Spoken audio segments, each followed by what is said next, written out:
오늘 시편 142편의 표제를 살펴보면 다윗이 굴에 있을 때 지은 마스길 곧 기도라고 표제가 그렇게 되어져 있습니다. 오늘 제목에서도 우리가 알 수 있듯이 다윗은 사울을 피하여 굴에 숨었습니다. 도망 다니던 그 시절에 하나님과의 그 관계에서 하나님을 찾으면서 지은 시가 오늘 142편의 시입니다. 이 142편의 배경은 사무엘상 22장에 나오는 아둘람 굴에 있을 때에 다윗이 지었다라고 많은 성경학자들이 그렇게 보고 있습니다. 그 환경을 보면 다윗이 그때에 혼자 있은 이후에 그들과 함께하는 사람은 대략 400명 정도라고 성경은 말씀하고 있습니다. 그러나 그들과 함께 다윗과 함께하는 사람들의 모습을 보면 어떠한 사람들이 그들과 함께하였느냐? 환난을 당한 자, 빚진 자, 마음이 원통한 자가 다 그에게로 모였다라고 말하고 있습니다. 강한 군사가 아니죠. 빚진 자, 피하여 온 자들이 다윗과 함께 굴에 있습니다. 그러나 다윗이 굴에 있기 이전, 굴에 사람들과 함께 있기 이전에 다윗은 철저하게 혼자 있었습니다. 그들과 함께하기 이전에, 그들이 다 다윗에게 모여들기 이전에 다윗은 처절하게 혼자만 있었습니다. 다윗이 사울의 그 손을 피하여 다윗을 죽이려고 하는 그 상황을 피하여 다윗은 혼자 굴에 있는 것이죠. 우리가 성경의 내용을 알지만 다윗이 사울에게 무엇인가 잘못하여서 그 죽음의 위기에 놓여 있는 것이 아닙니다. 사울이 쫓는 것이 아닙니다. 다윗이 한 일이라고는 자신에게 주어진 일에 충성하여서 정말 최선을 다한 삶을 살았습니다. 왕을 위하여 살았죠. 그러나 사람들은 그렇게 생각하지 않았습니다. 사울보다 다윗을 더 높이 평가하여서 사울은 자신의 그 마음 가운데 시기함, 그 불편한 마음이 있었던 것이죠. 자신이 왕인데도 불구하고, 내가 더 높은 자리에 있는데도 불구하고 백성들의 모습은 사울을 높이기보다 다윗을 더 높여서 칭찬하고, 어떻게 보면 왕보다 더 마음을 더 사랑하는 마음이 백성들에게 있었던 거죠. 그렇기에 사울은 불편했습니다. 그 불편한 마음을 해소하고자 다윗을 죽이기 위해서 열심히 그를 쫓아다녔습니다. 그러나 다윗이 광야에 숨으려고 했지만 광야에 숨을 곳은 없습니다. 피할 바위도 없고요. 낮에는 햇빛이 쏟아붓고 수풀도 없고 나무도 없고 숨을 데라고는 찾아볼 데가 없기에 다윗은요, 굴로 숨어드는 겁니다. 다윗을 잡기 위해서 사울과 함께 일어난 군사들은 대략 3,000명이라고 성경은 기록하고 있습니다. 다윗을 붙잡기 위해서, 그 한 사람을 붙잡기 위해서 많은 군사를 일으켜서 다윗 자신에게 다가오는 그 모습을 볼 때에 얼마나 어렵겠습니까? 찾은 것이 굴입니다. 그러나 그 굴은요, 흑암 속이죠. 뭔가 환경이 좋지도 않습니다. 습하고 벌레도 많고 사람이 살 수 있을 것만 같지 않은 그러한 척박한 상황 가운데에 여전히 다윗은 있습니다. 이전에도 우리가 어제도 나누었지만 다윗은 계속해서 대적들이 자신을 죽이려 한 상황 가운데 있습니다. 굴 속에 있는 자신의 모습이 어떨까요? 혼자 있으면서 많은 생각을 하겠죠. 답답하고 이 문제가 해결되지 않고, 아무리 생각하면 생각할수록 나는 잘못한 것이 없는데 왜 이렇게 나를 죽이려고 할까? 그래서 다윗은 2절 이렇게 말합니다. 내가 내 원통함을 그의 앞에 토로하며 내 우환을 그 앞에 진술하는도다. 하나님 앞에 자신의 답답함을, 원통함을 고백하고 있는 겁니다. 아뢰는 겁니다. 그러나 이것은 하나님을 향한 원망이 아니라 자신의 그 삶에 있는 상황의 절박함을 하나님 앞에 올려드리는 것이죠. 그 답답한 현실 가운데 다윗이 우선순위를 하는 것, 어제도 다윗이 우선순위라는 것 무엇입니까? 주님 앞에 기도하는 것이죠. 답답하고 정말 해결되지 않는 그 현실 가운데에 자신이 할 수 있는 거라곤 하나님 앞에 내 상황을 올려드리고 기도하고 주님을 부르짖는 것, 주님을 찾는 것. 우리가 삶을 살다 보면 원통한 일이 없는 사람이 없을 겁니다. 누구나 원통한 일, 답답한 일이 자신의 삶에서 경험되어지고 또 경험되어질 겁니다. 다윗도 그한 상황 가운데에 자신의 삶을 돌아봤겠죠. 내가 왜 이러한 처지에 있을까? 아무리 생각하고 생각하면 할수록 나는 왕에게 잘못한 것이라고는 하나도 없는 것처럼 그는 느껴질 수 있습니다. 그러나 그건 자신의 입장이죠. 왕인 사울의 입장에서는 다윗이 자신의 자리를 뭔가 위협하는 것처럼 느껴질 수도 있습니다. 다윗은 백성들은 사울에 대해서 천천히요, 다윗에 대해서는 만만이다, 비교가 되지 않을 만큼 다윗이 더 우세하다라고 백성은 인식했습니다. 얼마나 자기의 자리가 위태할까요? 우리가 많은 사람들이 자신의 그 권력의 자리, 높은 자리에 있을 때에 그 자리를 유지하기 위해서 얼마나 많은 노력을 합니까? 또한 자신의 그 자리가 언제 다시 한번 바닥에 떨어질지 모르는, 쫓겨날지 모르는 그 삶에서 얼마나 그것을 유지하려고 자신의 모든 것들을 다 사용하는지 우리는 여러 가지 모습을 통해서, 또한 우리의 모습을 통해서 깨닫습니다. 답답합니다. 생각하면 생각할수록 그의 상처와 그의 아픔이 더 깊어져만 가죠. 우리가 마음이 아프고 그 생각이 답답할 때 우리의 몸은 어떻습니까? 점점 아파져 갑니다. 그 몸이 또 아파져 가면 또 우리의 생각은 어떻습니까? 또 저 깊은 곳으로 정신적으로도 약해지죠. 점점점 우리가 많은 사람들이 말하는 대로 멘탈이 무너집니다. 정신적인 것들이 하나하나 또 무너집니다. 또 무너지면 우리 육체는 어떻습니까? 또 우리 육체는 또 아파갑니다. 이 삶이 계속되어지니까 정신적으로나 육체적으로나 헤어나올 수 없는 한계에 이제는 부닥치는 것이죠. 다윗이 그러한 모습이 아니었을까요? 이제는 한계와 맞닿아 있는 상황, 벼랑 끝에 있는 자신의 삶의 위치, 자신을 도와줄 사람은 없는 것. 그래서 다윗은요 3절에 이렇게 고백합니다. 내 영이 내 속에서 상할 때에도 주께서 내 길을 아셨나이다. 내가 가는 길에 그들이 나를 잡으려고 올무를 숨겼나이다 라고 고백합니다. 이제는 마음도 지치고 몸도 지치고 이제는 방법이 없음을 깨닫게 되죠. 그러나 3절의 말씀에 길이라는 단어를 사용하여서 다윗은 자신의 그 상황을 다시 한번 설명합니다. 그 길에 무엇을 합니까? 사람들이 잡으려고 올무를 놓습니다. 길은요 당시 다윗이 자주 걸어 다녔던 그 길을 의미합니다.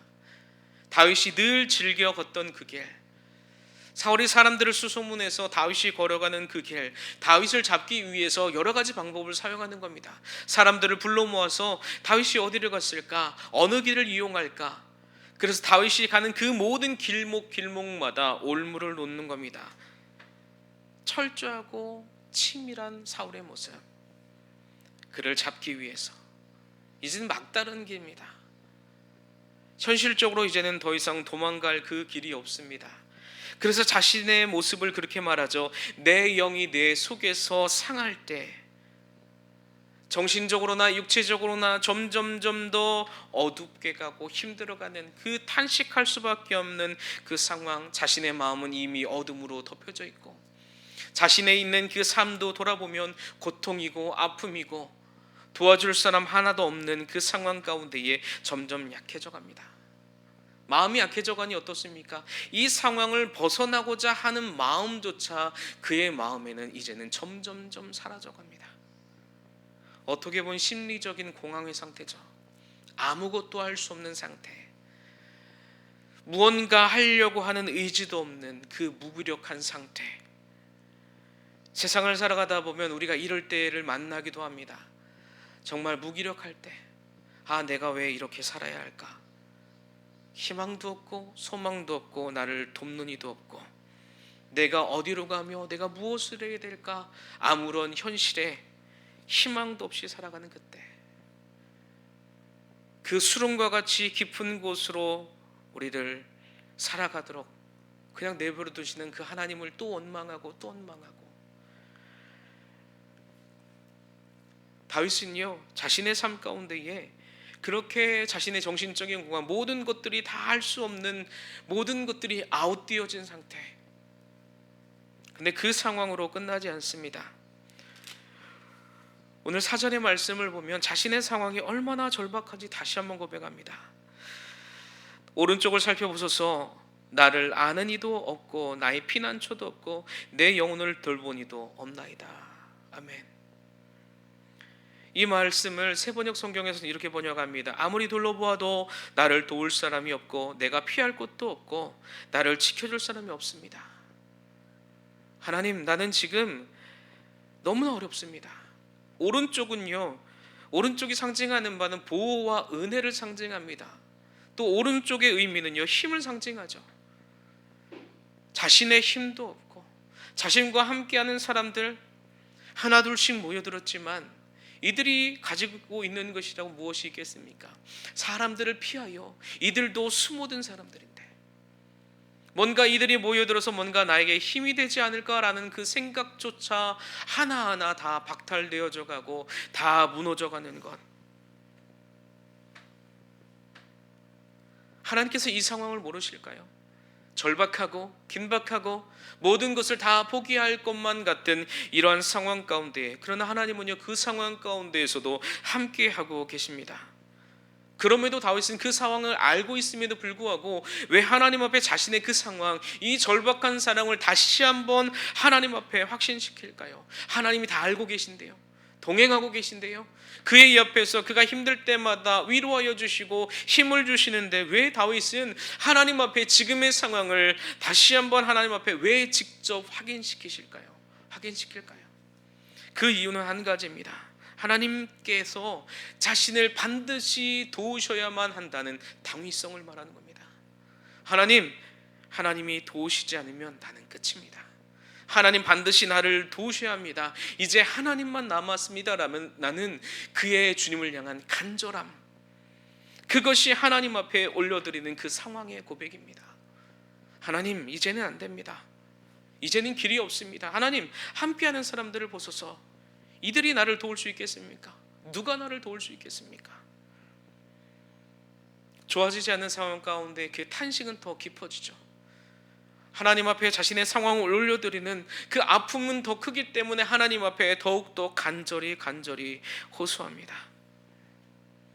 처음에는 자신이 아는 사람이 없고 거처할 곳도 없고 피할 곳도 없음을, 그리고 또 무엇을 말합니까? 마지막으로 내 영혼을 돌보는 이가 없다라고 말합니다. 왜 다윗이 이런 말씀을 하나님 앞에 올려드릴까요? 자신의 삶에서 지금 절박함은요, 하나님을 찾고 있고 하나님을 부르짖는데 하나님이 응답하지 않음이 이에게는요 가장 큰 고독함이고 가장 큰 어려움이었습니다.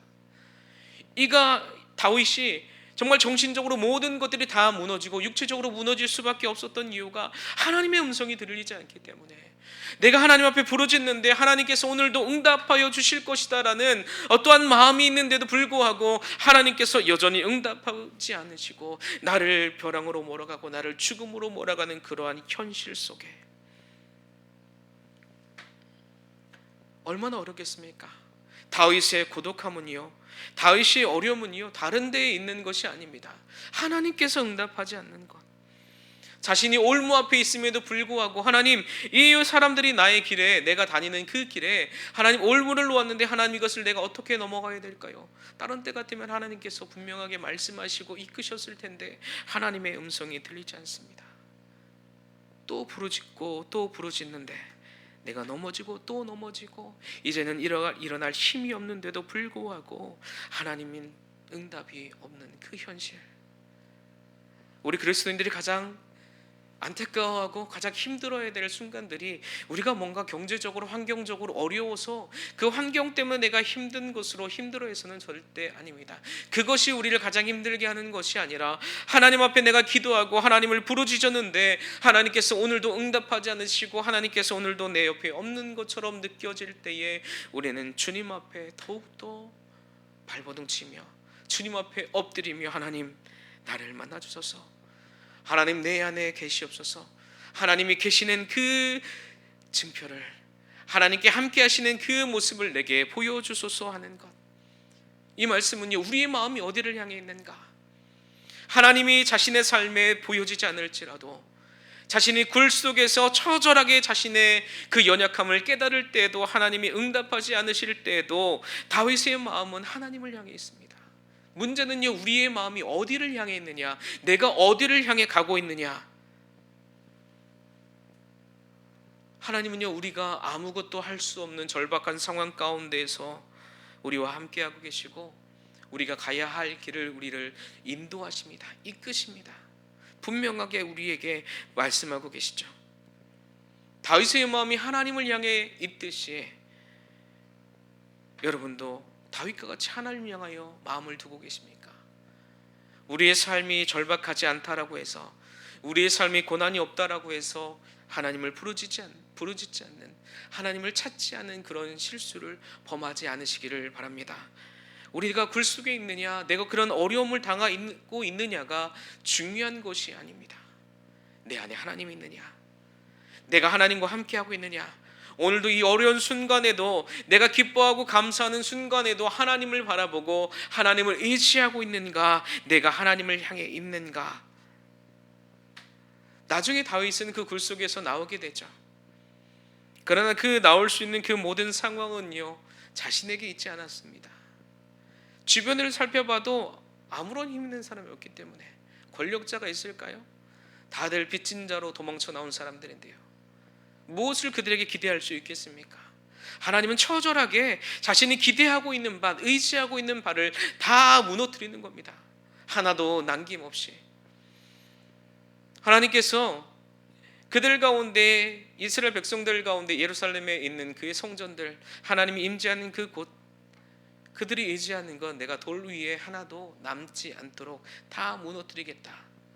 무엇입니까? 그들의 삶 가운데 하나님을 의지하지 않고 예루살렘 성, 뭔가 견고해 보이는 성, 언덕 꼭대기에 있어서 천연 요새와 같이 느껴지는 그 성, 그것을 그들은 바라보았고 그 안에 임재하신 하나님을 기대하기보다 그 화려한 성전, 뭔가 많은 사람들이 모여서 예배하고 북적북적하고 뭔가 그러한 곳이 거룩한 것처럼 여겨지는 그들의 삶을 하나님은 다 무너뜨리시는 겁니다. 그곳에 무엇만 남게? 그들이 바라보는 성이 아니라 그곳에 하나님의 임재만 남겨질 수 있도록. 나중에 어떻습니까? 이스라엘 백성들의 삶 가운데에 언약궤를 가져오기 전까지 그 언약궤도 뺏기고요, 하나님의 임재조차 그들 가운데 나타나지지 않는 그의 현실들. 지금도 그들 가운데 하나님 언약궤는 어디 있는지 모릅니다. 그러나 유대인들은요, 정통 유대인들은 아직도 통곡의 앞에서 예수님이 이 땅에 오시기를 기도하고 있습니다. 자신들의 그 성벽이 재건되어지기를 기도하고 있습니다. 그러나 그들은 그 부활하신 예수님을 믿지 않죠. 이 땅 위에 십자가를 지기 위해 오신 그 예수님을 그들이 인정하지 않습니다. 여전히 예수님을 기다립니다. 메시아를 기다리죠. 메시아가 언제 나올까? 눈물을 흘리며 기도하고 모세오경을 다 외우고, 아무리 그들이 잘 지킨다고 한들 그들의 삶에서는 예수님을 인정하지 않는데요. 그 말은 하나님을 인정하지 않는 것이죠. 우리의 삶 가운데 절망은요, 우리의 삶 가운데에 절벽 가운데 서 있는 것은 하나님을 인정하지 않는 우리의 모습에 있습니다. 여전히 우리에게 두드리고 계시고 여전히 우리에게 말씀하고 계시고, 오늘도 기도의 자리에 나아가서, 말씀의 자리에 나아가서 기도하고 오늘 또한 말씀을 묵상하며 그 말씀 묵상한 대로 살아가려고 우리는 애씁니다. 그러나 그 가운데 하나님이 없으면, 그것이 행위에 그냥 그치면, 우리가 중심에 하나님을 향한 갈급함이 없으면 그것은 그냥 하나의 행위에 지나칩니다. 절기에 그들이 하나님 앞에 그냥 나아간 것처럼, 그들 가운데 간절한 사람도 있었겠지만 그들 가운데도 오늘 또 이번에도 또 나가야 되네, 오늘 이 일을 해야 되는데 이것조차 내려놓고 하나님 앞에 나아가야 되네, 갈팡질팡하는 것, 나의 일과 하나님을 저울질하는 것, 어느 것이 더 중요한가? 내 일이 더 중요하지 않을 땐 하나님 더 귀하게 여기고, 내 일이 귀할 때는 하나님보다 내 일을 더 귀하게 여기는, 우리는 하나님과 우리의 삶을 저울질하는 삶, 얼마나 안타까운 삶입니까? 그러나 다윗은 막막한 그 현실 가운데에 하나님 앞에 이렇게 고백합니다. 5절입니다.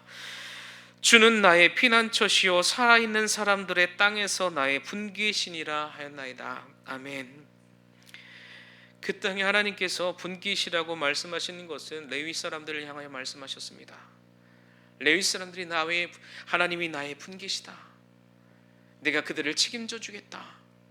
그들에게 땅이 없을지라도, 그들이 무엇이 없을지라도 내가 그들에게 먹이며 그들을 채우며 그들을 인도하며 그들을 살게 할 것이다. 레위 사람들이 얼마나 염려했을까요? 실제적으로 여러 지파들 가운데 하나님께서 다 땅을 나누어 주시고 살게 하시고 평탄하게 하셨는데 레위 사람들에게 남겨진 것이라고는 하나도 없는 것. 그러나 분명한 것은 주님께서 말씀하셨습니다. 내가 너희들의 분깃이다. 다른 지파들은 땅을 선물로 받았지만 레위 지파들 가운데에 주님께서 주신 것이 무엇입니까? 나를 주신 겁니다. 하나님을 주신 겁니다. 모든 것을 허락하신 하나님, 모든 것을 인도하시는 하나님, 내가 이 모든 것들 가운데 너에게 허락하였다. 내가 너희들에게 분기시고 내가 너희의 필요를 채워주는, 내가 너희를 세상 끝날까지 함께하는 그 하나님으로 너희와 함께하고 있다. 다른 것보다 얼마나 힘이 될까요? 또한 이 땅을 살아가는 우리에게 가장 큰 힘이 되는 말씀입니다.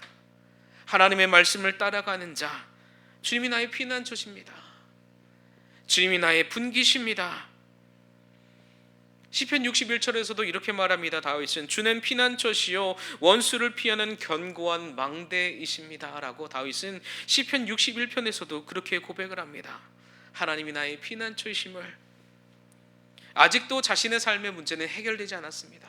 도망다니면서 이 시를 기독하는 겁니다. 글 속에 있으면서 말씀을 묵상하면서 하나님이 나의 삶 속에서 무엇을 말씀하시는가 깊이 묵상하면서 주님 앞에 나아가는 겁니다. 그러나 그 묵상하면서 하나님 앞에 토로하면서 또한 주님께서 나의 삶 가운데 피난처이심을 고백하면서 자신의 삶 가운데 발견되어지는 모습이 또 있습니다. 무엇을 발견합니까? 6절과 7절의 말씀을 보십시오. 나의 부르짖음을 들으소서. 나는 심히 비천하나이다. 나를 핍박하는 자에게서 나를 건지소서. 그들은 나보다 강하니이다. 내 영혼을 옥에서 이끌어내사 주의 이름을 감사하게 하소서. 주께서 나에게 갚아주시리니 의인들이 나를 두르시이다. 아멘. 다윗은요 자신의 그 비천함이 있음을 보게 됩니다. 하나님 앞에 주님이 나의 피난처십니다, 나의 분기십니다 라고 주님 앞에 고백하는 그 가운데 자신의 비천함 또한 무엇입니까? 그 주변에 있는 자신을 쫓아온 그 군사들이 자신보다 강하다라는 것을 분명하게 깨닫습니다. 왜 비천함을 깨닫습니까? 우리가 언제 비천함을 깨닫습니까? 자신보다 강력한 힘이 우리를 누를 때에, 내가 생각하지 못했던 일들, 많은 것들이 자신에게 닥쳐올 때 하나님, 나는 이 일을 내 스스로 할 수 없습니다. 우리 한계를 벗어날 때 우리는 비천함을 깨닫습니다. 나의 연약함을 깨닫는 것이죠. 자신의 비천함 무엇입니까? 다윗은 하나님이 들려지지 않음, 응답하지 않음, 고난과 어려움이 있는 것이 아니라 하나님을 찾는데 하나님이 들려지지 않는 것. 그러나 다윗이 겪는 이 고난은요 다윗에서만 있었던 고난이 아닙니다. 믿음의 조상들, 믿음의 선진들을 통하여서 하나님이 쓰시는 사람들 가운데 그러한 분명한 어려움이 있었습니다. 고난이 있었습니다. 믿음의 조상들의 모습을 보면 분명히 그들의 삶 가운데 고난이 있었죠. 모세에게도 있었고 아브라함에게도 있었고 그리고 야곱에게도 있었고 요셉에게도 있었고 많은 선지자들 가운데 자신의 삶 가운데 고난이 있고 어려움이 있었습니다. 왜 하나님께서 세우신 그 사람들에게 비천함을 경험하게 하셨고 자신의 무능함을 왜 깨닫게 하셨을까요? 하나님밖에 우리에겐 구원자가 없기 때문에, 하나님밖에 우리에게 힘은 없기 때문에 하나님께서 깨닫게 하시는 겁니다. 또한 무엇을 깨닫게 합니까? 자신의 그 영혼이 옥에 갇혀 있다라는 겁니다. 자신의 그 영혼이, 자신의 삶의 문제가 무엇인지 하나님께서 분명하게 말씀합니다. 자신의 영혼을 옥에서 이끌어내어 주소서. 우리가 삶은 나아질 수 있습니다. 우리가 삶이 시간이 지나면 뭔가 상황이 호전되어질 수는 있습니다. 그러나 우리의 영혼이 옥에 갇혀 있는 것, 우리의 영이 붙잡혀 있는 것, 우리의 마음의 중심에 그 중심이 어디를 향해 있는가? 우리의 영혼이 어디를 향해 있는가? 오늘도 주님을 향해 갈급하는가? 아니면 여전히 그 어둠에 사로잡혀서 죄에 사로잡혀 있는 그 옥에 갇혀 있을까? 옥에 갇혀 있으면 희망이 없습니다. 좌절합니다. 그러나 우리가 바울 사도의 모습을 통해서 알 수 있듯이 옥에 갇혀 있을 때 어떻게 합니까? 주님께서 이끌어내어 주시는 것이죠. 그가 몸은 옥에 갇혀 있을지라도 그의 영혼은 주님 앞에서 자유함을. 그래서 여러 교회를 향해서 편지를 쓸 수 있었던 것 아니겠습니까? 자유하게. 자신의 몸은 묶여 있지만 자신의 영혼은 주의 진리의 말씀을 통해서 진리가 너희를 자유케 하리라는 그 말씀이 그의 영혼은 충분히 느껴지고 있는 상황. 다윗은 지금의 상황 가운데 이전에 더 어려움이 있었습니다. 골리앗 앞에 설 때에 많은 사람들, 자신의 그 큰 형 엘리압조차 큰 소리로 그에게 화를 내기도 합니다. 네가 뭐 능력이 있길래 그 골리앗 앞으로 나아가느냐. 많은 사람들의 이야기는 가운데 엘리압은 듣고요, 다윗을 원망합니다. 다윗을 질책합니다. 그러나 그 죽음의 현실 앞에 많은 사람들이 저 사람 죽을 거야, 또 죽는 사람이 하나 더 늘어나는 그러한 비천함 가운데 사람들은 그렇게 판단했습니다. 그러나 다윗만큼은요 비천하지 않았습니다. 하나님이 함께하고 있음을 알고 있었기 때문에. 상상할 수 없는 힘, 그 힘의 근원이신 하나님께서 그와 함께 하시기에 다윗은 두렵지 않아 주님께서 능력을 주셔서 골리앗을 물리칠 수 있었습니다. 우리가 어디 있든지 우리가 처한 그 상황이 어떠하든지 우리는요 하나님 안에 있습니다. 우리가 답답하고 우겨쌈을 당하는 그러한 현실 가운데 우리가 어떻게 이겨낼 수 있겠습니까? 우리는 계속해서 정신적으로 힘들어지고 육체적으로 힘들어지고 아무것도 손가락 하나 까딱하기 어려운 그러한 육체적인 어려움 가운데 있을 때에 주님께서 오늘도 우리에게 힘을 주십니다. 내가 너와 함께하고 있다. 그 세밀한 음성은요 우리의 생각을 내려놓을 때, 우리의 영혼이 옥에 갇혀있는 그곳에서부터 벗어날 때, 내가 가지고 있는 틀, 내가 가지고 있는 생각, 내가 가지고 있는 경험들에서부터 주님 앞에 내려놓고 깨트릴 때에 주님께서 일하심을 우리는 보게 되는 겁니다. 오늘도 살아가는 우리 현실 가운데에 주님을 의지하십시오. 믿음으로 주님을 바라보십시오. 그 믿음이 우리를 이기고도 남는 은혜가 있음을 오늘도 기억하면서, 하나님, 나의 현실에는 변한 것이 없지만 변한 것이 하나가 있습니다. 하나님, 나를 사로잡고 있었던 그 영혼의 감옥에서 주님께서 해방시켜 주셨습니다. 이제는 주님이 보입니다. 이제는 주님의 음성이 들립니다. 하나님, 주님의 뜻대로 이제는 살아가겠습니다 라고 오늘 기도하는 저와 여러분이 되시기를 주님의 이름으로 축복합니다.